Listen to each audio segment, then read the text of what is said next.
Assalamualaikum warahmatullahi wabarakatuh. Alhamdulillahilladzi khalaqal mauta wal hayata liyabluwakum ayyukum ahsanu amala. Amma ba'du. Jamaah sekalian yang mudah-mudahan dirahmati, dimuliakan oleh Allah Subhanahu wa taala.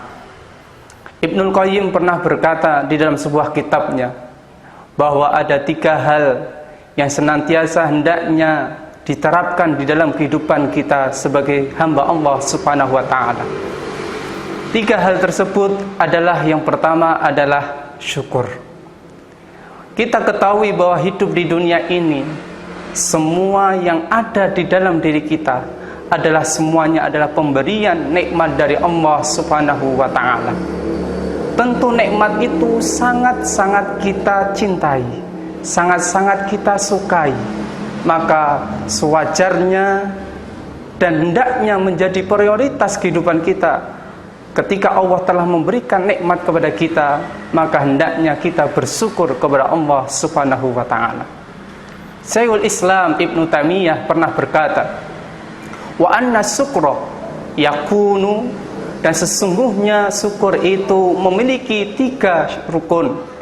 Yang pertama adalah asyukru bil qalbi, yaitu syukur menggunakan hati kita masing-masing dengan cara meyakini bahwasannya semua yang ada di dalam diri kita, nikmat yang kita rasakan adalah semata-mata pemberian dari Allah Subhanahu wa taala. Syarat rukun yang kedua, kata Syekhul Islam Ibnu Taimiyah, adalah asyukru bil lisan, yaitu bersyukur menggunakan lisan kita dengan cara berkata yang baik, berkata yang benar, minimal mengucapkan tahmid alhamdulillahirabbil alamin. Dan yang ketiga, di dalam keterangan Syekhul Islam Ibnu Taimiyah mengatakan syarat rukun syukur yang ketiga adalah asyukru bil arkan, yaitu syukur menggunakan anggota tubuh kita. Dengan cara apa? Yaitu memperdayagunakan fasilitas yang Allah berikan melalui anggota fisik kita ini untuk taat, untuk beribadah kepada Allah Subhanahu wa taala. Maka rukun syukur ini bisa kita terapkan dengan konsep syukur yang sebenarnya, sebagaimana dikatakan oleh para ulama, khususnya dalam sebuah kitab Jami'ul Ulum wal Hikam. Di dalam sebuah kitab itu dijelaskan sesungguhnya syukur itu adalah sejauh mana kita gunakan untuk mendekatkan diri kita kepada Allah Subhanahu wa taala. Jika syukur itu tidak kita gunakan untuk mendekatkan diri kepada Allah, maka fahiya baliyah, maka nikmat itu adalah nikmat yang mendatangkan musibah, kemurkaan dari Allah Subhanahu wa taala. Ada juga konsep syukur yang lainnya adalah asyukru tarkul ma'asi. Syukur itu dengan cara meninggalkan kemaksiatan kepada Allah Subhanahu wa taala. Ibnul Qayyim mengatakan pesan kepada kita semua, jalan yang pertama adalah hendaknya kita menjadi hamba Allah yang pandai mensyukuri nikmatnya, yaitu dengan cara memperdayagunakan segala nikmat yang Allah berikan kepada kita untuk mendekatkan diri kita kepada Allah Subhanahu wa taala.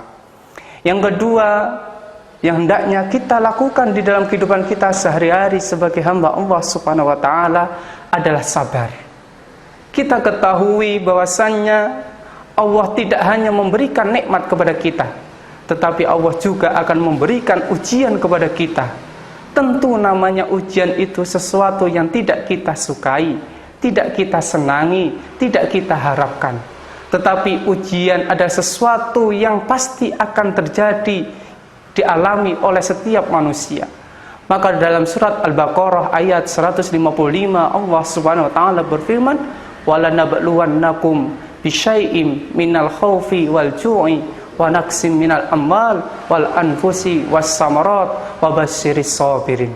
Di dalam surat Al-Baqarah 155 Allah telah mengisyaratkan, telah memfitrahkan bahwasannya manusia pasti akan diuji, entah itu dengan sedikit ketakutan, kelaparan, harta dan lain sebagainya.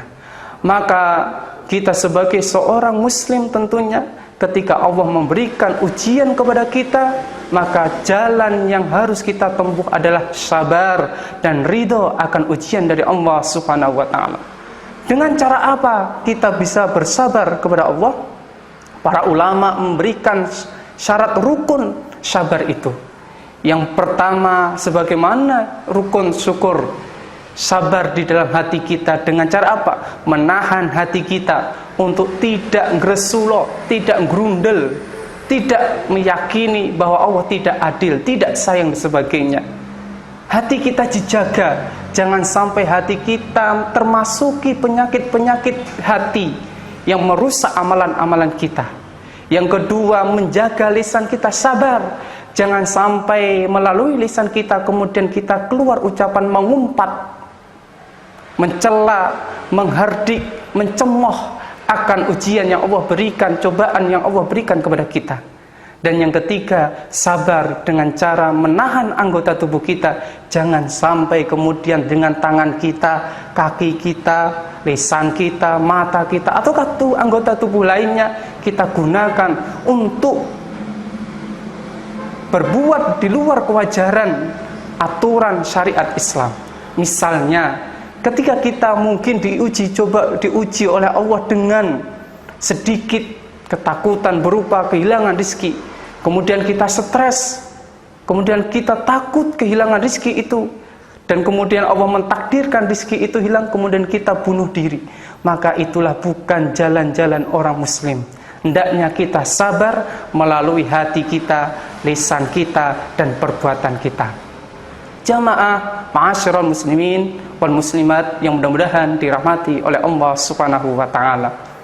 Yang ketiga, pesan Ibnul Qayyim yang hendaknya kita perhatikan, menjadikan pedoman di dalam kehidupan kita sehari-hari adalah kita sebagai manusia yang biasa tentu tidak luput dari perbuatan dosa, perbuatan salah. Maka solusi yang ketiga yang harus senantiasa menjadikan prioritas hidup kita adalah hendaknya kita senantiasa beristighfar, memohon ampun kepada Allah Subhanahu wa ta'ala. Karena bisa jadi hidup kita ini kadang imannya naik, kadang imannya lemah. Dan kita tidak bisa kemudian menjadi manusia yang sempurna, terbebas dari perbuatan dosa. Maka karena Allah sayangnya kepada kita, Allah memberikan solusi. Jika kita berbuat maksiat, hendaknya kita segera beristighfar, memohon ampun, bertobat kepada Allah Subhanahu wa ta'ala.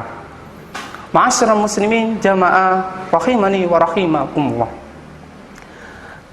Para ulama pernah mengatakan, jalan bertobat, jalan istighfar, salah satu jalan yang bisa menghantarkan seseorang masuk di dalam surga Allah Subhanahu wa ta'ala.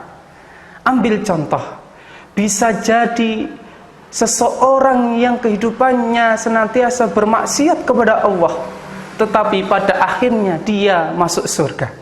Tetapi sebaliknya, ada seseorang yang ahli ibadah, tetapi pada akhirnya dia masuk neraka. Kenapa kok bisa antara dua hal itu ujungnya berbeda? Di sisi lain orang yang ahli maksiat, tetapi dia bisa masuk surga. Tetapi di sisi lain dia adalah orang yang ahli beribadah, tetapi dia masuk neraka. Salahnya di mana? Bukankah kita sudah meyakini orang-orang yang ahli ibadah, orang-orang yang ahli beramal soleh akan dimasukkan di dalam surga Allah? Tetapi kenapa ini bisa mengantarkan seseorang itu masuk ke dalam neraka Allah Subhanahu wa ta'ala?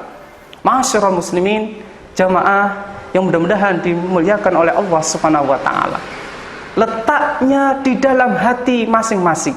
Kenapa?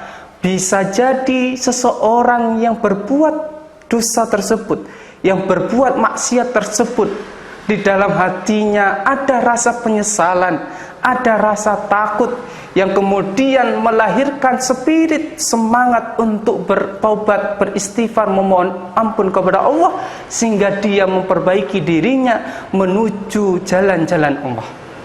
Tetapi sebaliknya, barangkali ada orang-orang yang ahli ibadah, sholatnya 5 waktu tepat waktu, zakat, haji, puasa dan sebagainya, dengan seabrek amal solehnya, tetapi dalam hatinya terbesit rasa sum'ah, rasa takjub, rasa membanggakan diri akan amalnya, sehingga dia tidak takut kepada Allah Subhanahu wa taala, maka itulah yang menghancurkan amalan-amalan solehnya, yang bisa menghantarkan dirinya bukannya masuk ke neraka surga, tetapi sebaliknya menghantarkan dirinya masuk ke dalam neraka Allah Subhanahu wa taala.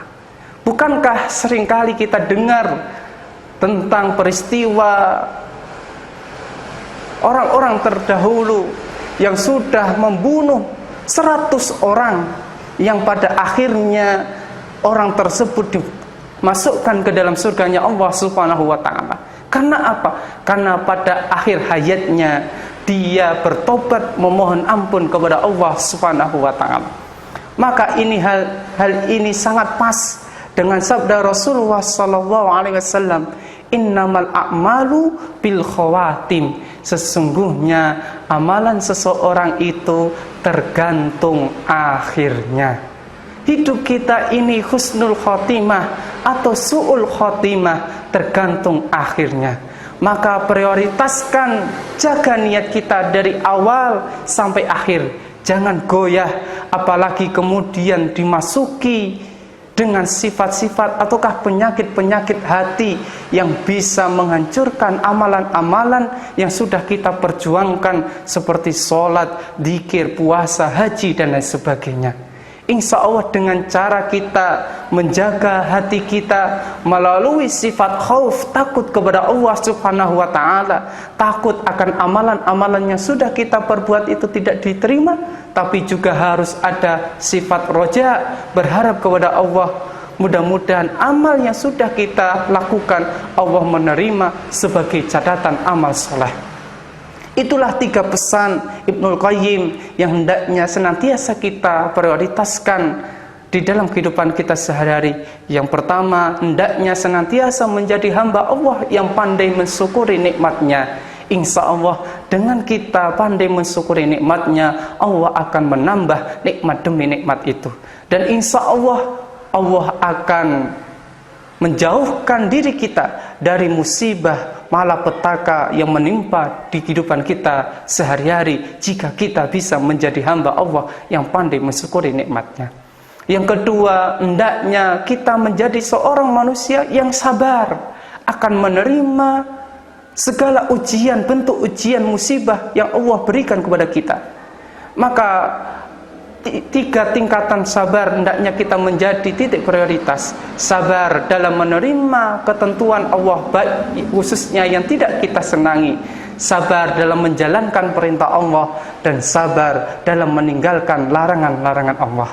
Dan yang terakhir, kata Ibnul Qayyim, pesan Ibnul Qayyim kepada kita semua, hendaknya kita menjadi hamba Allah yang senantiasa bertaubat, memohon ampun kepada Allah dengan cara istighfar, astaghfirullah wa atubu ilaih.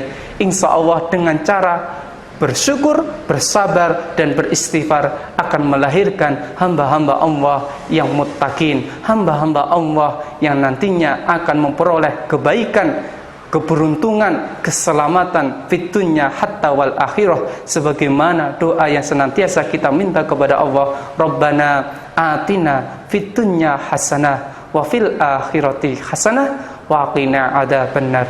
Mudah-mudahan ada manfaatnya. Aku qouli hada astaghfirullah. Assalamualaikum warahmatullahi